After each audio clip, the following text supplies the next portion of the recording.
ഉള്ളവരെ അസ്സലാമു അലൈക്കും.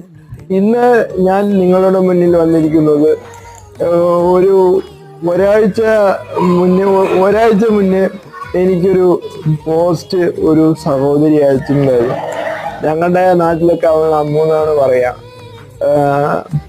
അപ്പോ ഒരിക്കലും നഷ്ടപ്പെടാൻ ആഗ്രഹിക്കാത്ത ഒരു നല്ല സുഹൃത്ത് എന്ന് പറഞ്ഞിട്ടാണ്, ഒരിക്കലും നഷ്ടപ്പെടാൻ ആഗ്രഹിക്കാത്ത ഒരു നല്ല സുഹൃത്താണ് എന്ന് പറഞ്ഞിട്ടാണ് എനിക്ക് വളരെ സങ്കടമായി. ഇതുവരെ ആരും പറയാത്തൊരു വാക്കാണ് എന്നോട് ആ സഹോദരി പറഞ്ഞത്. വളരെ ബഹുമാനത്തോടെ, വളരെ സന്തോഷത്തോടെ. നമ്മളിങ്ങനെ വീൽ ചെയറിൽ ഇരിക്കുന്ന ഒരാളായതുകൊണ്ട് ഈ സഹോദരിമാർക്കൊക്കെ ഒരു ഭയങ്കര ഒരു ഇതാണ് നമ്മളോട് സംസാരിക്കാനും നമ്മളോട് കൂട്ടുകൂടാനും. ഇതൊക്കെ ഒരു മടിയും ഒരു ഒരു ചമ്മലും പോലെയാണ്. നമ്മളെന്തോ വേറെ എന്തോ ആണ് പറഞ്ഞിട്ട് അവരൊന്നും നമ്മളെ